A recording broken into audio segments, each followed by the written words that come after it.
C'est une région qui connaît l'une des plus importantes crises de déplacement au monde. Au Sahel, 5,9 millions de personnes sont déplacées à l'intérieur de leur propre pays selon l'ONU.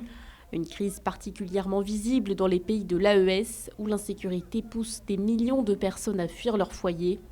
Face à l'urgence de la situation, l'Alliance des États du Sahel a organisé à Bamako son premier forum humanitaire, un événement majeur pour renforcer la solidarité intrarégionale. Notre engagement est clair. Aucune population vulnérable ne sera laissée de côté. Ensemble, au sein de l'AES, nous mutualisons nos efforts pour bâtir un Sahel plus résilient et solidaire. Une urgence humanitaire indissociable des enjeux de financement. Dans un contexte de crise financière, les organisations humanitaires éprouvent des difficultés à assurer la continuité de leurs opérations. Des ressources limitées qui aggravent par ailleurs l'insécurité alimentaire dans la région. Les prévisions de l'ONU estiment qu'entre juin et août 2025, 2,6 millions d'enfants souffriront de malnutrition aiguë sévère. Est-ce qu'il ne serait pas mieux d'identifier des solutions innovantes,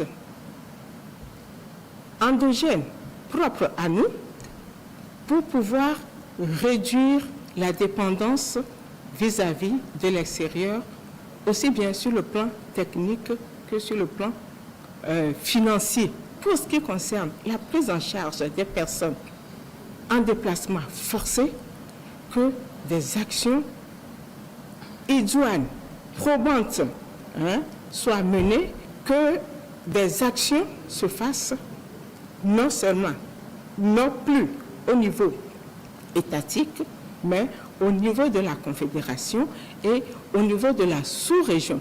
Ce premier forum de l'AES était aussi l'occasion de faire un point sur la stratégie nationale de relèvement des personnes déplacées internes et des communautés d'accueil mise en œuvre par le Burkina Faso. Stratégie qui a permis de faciliter le retour de plus d'1 million de personnes dans 697 localités selon les chiffres du CONASUR.